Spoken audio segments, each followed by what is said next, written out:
हाय friends, good evening और warm welcome to all of you. Welcome to स्टेक गुरुजी। इस video में बेल्ट्रॉन डाटा एंट्री ऑपरेटर और स्टेनोग्राफर के ऑफिशियल पेपर से क्विज क्लास आपके लिए प्रिपेयर किया गया है। यहाँ पे आप अपने आप को टेस्ट करना है कि आप कितने क्वेश्चन अटेंड कर पा रहे हैं। जहाँ पे आपको स्क्रीन पर क्वेश्चन और आंसर डिस्प्ले होगा। बाद में मैं इसका एक्सप्लेनेशन भी दूंगा और इससे रिलेटेड कुछ क्वेश्चन भी आपको सॉल्व कराया जाएगा। तो क्वेश्चन नंबर 16 से स्टार्ट करते हैं। Duplicate value can be highlighted by using which function in MS Excel. जो डुप्लीकेटेड वैल्यू होता है एमएस एक्सेल में, उसको किससे हाईलाइट किया जाता है? तो उसको हाईलाइट किया जाता है कंडीशनल फॉर्मेटिंग से। किससे हाईलाइट किया जाता है? कंडीशनल फॉर्मेटिंग से। अब बात आई है एमएस एक्सेल की। तो एमएस एक्सेल होता क्या है? एमएस एक्सेल एक स्प्रेडशीट एप्लीकेशन होता है जिसके हेल्प से, जिसका यूज करके हम ऑर्गेनाइज कर सकते हैं, फॉर्मेट कर सकते हैं और डाटा को कैलकुलेट कर सकते हैं। एमएस एक्सेल 2016 का जो फाइल एक्सटेंशन होता है वो होता है .xlsx। ये होता है एमएस एक्सेल 2016 का फाइल एक्सटेंशन और इसका जो डिफ़ॉल्ट नेम होता है वो होता है बुक वन। बुक वन क्या होता है? बुक वन इसका डिफ़ॉल्ट नेम होता है। सेकंड बात आती है एमएस पावर पॉइंट की। तो एमएस पावर पॉइंट क्या होता है? एमएस पावर पॉइंट यूज होता है प्रेजेंटेशन बनाने के लिए। नेक्स्ट आ जाते हैं क्वेश्चन नंबर 17 पर। 17 क्वेश्चन क्या कह रहा है? After simple deleting a file, हमने एक फाइल को डिलीट कर दिया, from where we can recover it in Windows XP. अब भैया इसको रिकवर कहाँ से करेंगे? तो आपको ही पता है विंडो एक्सपी में यदि हम किसी फाइल को डिलीट कर देते हैं तो उसको रिकवर करने के लिए आपको रिसाइकिल बिन से रिकवर कर सकते हैं। कहाँ से रिकवर कर सकते हैं? रिसाइकिल बिन से आप उसको रिकवर कर सकते हैं। नेक्स्ट क्वेश्चन पे आ जाते हैं। क्वेश्चन नंबर 18 क्वेश्चन क्या कह रहा है? Freeze panes option can be selected from which of the following tab in MS Excel 2016। जो फ्रीज पेन ऑप्शन है, फ्रीज पेन ऑप्शन कहाँ से आप सेलेक्ट कर सकते हैं? तो वो आप कर सकते हैं व्यू से। कहाँ से कर सकते हैं? व्यू से। कौन से टैब से? व्यू टैब से। ठीक है। क्वेश्चन नंबर 19 पे आ जाते हैं। आपको सभी क्वेश्चन को अटेम्प्ट करके इसका करेक्ट आंसर कमेंट बॉक्स में कमेंट करना है, ध्यान दीजिएगा। क्वेश्चन नंबर 19 क्या है? 19 क्वेश्चन है, on the top of application window the bar which show the name of the application program is called. On the top of the application window, application window के top पे जो बार show होता है name the application program, तो उसको क्या कहते हैं भैया? जो टॉप पे शो होता है उसको टाइटल बार कहते हैं। इसमें किसी को कोई क्वेरी नहीं होनी चाहिए, बहुत ज़्यादा सिंपल क्वेश्चन है। जो टॉप पे शो करता है उसको हम टाइटल बार कहते हैं। ठीक है। और कुछ और मैं इंपॉर्टेंट टर्म्स मैं बता देता हूँ आपको, जो आपको बहुत ज़्यादा इंपॉर्टेंट है, जो बार बार पूछा जाता है। शॉर्टकट की ही है control plus Y. Control plus Y किसका होता है? रीडू का शॉर्टकट की होता है। और एक और इंपॉर्टेंट है control plus Z. Control plus Z किसका होता है? अंडू का होता है। ठीक है। क्वेश्चन नंबर 20 पे आ जाते हैं। 20 क्वेश्चन क्या है? बहुत ज़्यादा इंपॉर्टेंट क्वेश्चन है 20। Which of the following is the first command for uninstalling software by command mode. तो ये होता है WMIC। Which is the first command, कौन सा पहला कमांड है for uninstalling a software by command mode. अब कमांड मोड से किसी सॉफ्टवेयर को अनइंस्टॉल करना है तो कौन सा है? WMIC। ठीक है। क्वेश्चन नंबर 21 शॉर्टकट की से क्वेश्चन है। डैश इज अ शॉर्टकट की फॉर एक्टिवेटिंग स्लैश डीएक्टिवेटिंग सब स्क्रिप्ट इन एमएस वर्ड। भैया सब स्क्रिप्ट की बात हो रही है।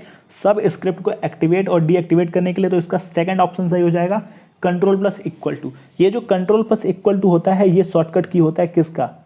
सब स्क्रिप्ट का। ठीक है। अगर यही पूछ दिया जाए सुपर स्क्रिप्ट, तो सुपर स्क्रिप्ट में शिफ्ट जोड़ देना है आपको, control plus shift plus equal to, ये हो जाएगा आपका सुपर स्क्रिप्ट का। फिर से मैं रिपीट कर देता हूं। अगर बात आएगी सब स्क्रिप्ट की तो सब स्क्रिप्ट का शॉर्टकट की होता है कंट्रोल प्लस इक्वल टू, और बात आएगी सुपर स्क्रिप्ट की तो ये हो जाएगा control plus shift plus equal to. ठीक है। ये हो जाएगा सुपर स्क्रिप्ट का, और ये जो है ये है सब स्क्रिप्ट का। बहुत ज़्यादा इंपॉर्टेंट क्वेश्चन है क्वेश्चन नंबर 21। क्वेश्चन नंबर 22 पे आ जाते हैं। क्वेश्चन नंबर 22 क्या कहता है? Which of the following is not a feature of system software.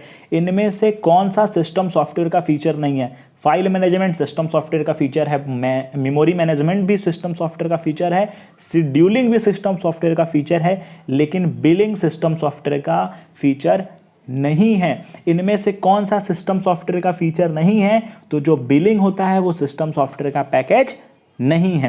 प्रश्न नंबर 23, 23वें प्रश्न पे आ जाते हैं। Identify the sequence of step to increase or decrease the height of row in an MS Excel 2016 spreadsheet. अब भैया एक सीक्वेंस बताना है इंक्रीजिंग या फिर डिक्रीजिंग ऑर्डर में रो में, जिसमें कि आप MS Excel 2016 स्प्रेडशीट में। तो इसका जो ऑप्शन है थर्ड वाला ऑप्शन सही है। सबसे पहले आपको रो सेलेक्ट करना है, उसके बाद आप होम टैब में जाएंगे, फिर सेल्स में जाएंगे, फिर फॉर्मेट, उसके बाद सेल साइज और रो हाइट। इस प्रकार से आप इसको सीक्वेंस कर पाएंगे MS Excel 2016 स्प्रेडशीट। फिर से मैं रिपीट करता हूँ, MS Excel एक स्प्रेडशीट एप्लीकेशन सॉफ्टवेयर है जिसके हेल्प से, जिसके इस्तेमाल से आप ऑर्गेनाइज फॉर्मेट और डाटा को कैलकुलेट कर सकते हैं, जिसकी फाइल एक्सटेंशन होती है .xlsx। मैं लिख भी देता हूँ .xlsx, ये इसकी फाइल एक्सटेंशन होती है, जिसकी डिफ़ॉल्ट नेम होता है बुक 1। इसी प्रकार से यदि मैं बात करूं MS वर्ड की, तो MS वर्ड एक वर्ड प्रोसेसर होता है जिसके हेल्प से हम क्रिएट कर सकते हैं document, voucher, leaflets, outline, resumes, list और सिंपल वेब पेजेस, जिसका जो फाइल एक्सटेंशन होता है, किसका, MS वर्ड का जो फाइल एक्सटेंशन होता है .docx, और MS वर्ड का जो डिफ़ॉल्ट नेम होता है वो होता है आपका डॉक्यूमेंट 1। डॉक्यूमेंट 1 क्या होता है, डिफ़ॉल्ट नेम। और पावर पॉइंट आपको पता है किस लिए इस्तेमाल किया जाता है, पावर पॉइंट इस्तेमाल किया जाता है प्रेजेंटेशन को बनाने के लिए, PPT बनाने के लिए, जिसका फाइल एक्सटेंशन होता है .pptx और जिसका डिफ़ॉल्ट नेम होता है प्रेजेंटेशन 1। नेक्स्ट क्वेश्चन है क्वेश्चन नंबर 24, बहुत ज़्यादा इंपॉर्टेंट है। The mode bit is a set, the mode bit is set to activate the kernel mode of an operating system. तो कितने होते हैं, ये होते हैं भैया 0, 0। कितना होता है, 0। The mode bit is set to 0, 0 पे सेट करते हैं क्या, kernel 0 to activate the kernel mode of an operating system. किस पे सेट करते हैं, 0 पे सेट करते हैं। Question number 25, which of the following menu use to fix the time duration to move to the next slide in an MS PowerPoint presentation. कौन सा menu होता है, which of the following menu use to fix time duration to move the next slide in an MS PowerPoint presentation. तो ये होता है आपका transition. क्या होता है, ट्रांजिशन। ठीक है, नेक्स्ट आ जाते हैं क्वेश्चन नंबर 26। क्वेश्चन नंबर 26 क्या कहता है, क्वेश्चन नंबर 26 का आंसर कीजिएगा कमेंट बॉक्स में। What is the correct sequence of step for adding the spreadsheet in MS Excel 2016। Correct sequence बताना है आपको, स्टेप बताने हैं स्प्रेडशीट MS Excel 2016 का। तो इसका जो करेक्ट स्टेप है आपका होम, इंसर्ट और insert seat. Home, insert and insert seat is the correct step for spreadsheet in MS Excel 2016। Question number 27, which of the following protocol is use for large data file transfer. इनमें से कौन सा protocol का use किया जाता है large data file transfer करने के लिए। तो लार्ज डाटा फाइल ट्रांसफर करने के लिए यूज किया जाता है FTP। FTP का फुल फॉर्म होता है फाइल ट्रांसफर प्रोटोकॉल। HTTP यानी कि hyper text transfer protocol. SMTP यानी कि सिंपल मेल ट्रांसफर प्रोटोकॉल। तो इसका लार्ज डाटा फाइल ट्रांसफर के लिए क्या यूज किया जाता है, FTP। What is the correct sequence of step to see the borders of cells in a table of MS Word 2016। आपको करेक्ट सीक्वेंस स्टेप बताने हैं बॉर्डर सेल के MS Word 2016 का।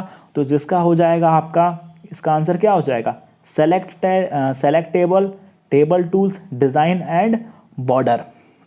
यानी कि क्वेश्चन नंबर 28 का option number 4 is the correct one. Question number 29 पे आ जाते हैं। What is the default font size, what is the default font size in MS Word 2016। तो MS Word 2016 का जो डिफॉल्ट फॉन्ट साइज होता है वो होता है 11। कितना होता है, 11 is the default font size of MS Word 2016। बात आई है MS Word की, थोड़ा सा MS Word के लिए एक्सप्लेनेशन में देता रहा हूँ। MS Word एक वर्ड प्रोसेसर होता है जिसके हेल्प से, जिसके इस्तेमाल से हम डॉक्यूमेंट्स, वाउचर, लीफलेट्स, आउटलाइंस या फिर जो रेज्यूम आप बनाते हैं जॉब के लिए, वो भी कहाँ बनता है, MS Word में बनता है। लिस्ट और सिंपल वेब पेजेस हम MS Word से क्रिएट करते हैं। MS Word 2016 का जो फाइल एक्सटेंशन होता है .docx इसकी फाइल एक्सटेंशन होता है और इसका डिफ़ॉल्ट नेम होता है document 1। document 1 is the default name। Question number 30 पे आ जाते हैं। 30वां प्रश्न है, in which menu of MS Excel 2016 protect workbook option is available. तो जो प्रोटेक्ट वर्कबुक ऑप्शन है वो कहाँ पे अवेलेबल होता है? तो protect workbook is option is available in file. ठीक है, तो protect workbook option is available in file. ठीक है, तो बाकी आपकी कोई भी क्वेरी हो कमेंट बॉक्स में कमेंट कीजिएगा, वीडियो को लाइक कीजिएगा और अपने फ्रेंड्स के साथ ज़्यादा से ज़्यादा शेयर कीजिएगा। Okay friends, thank you, wish you very very best of luck.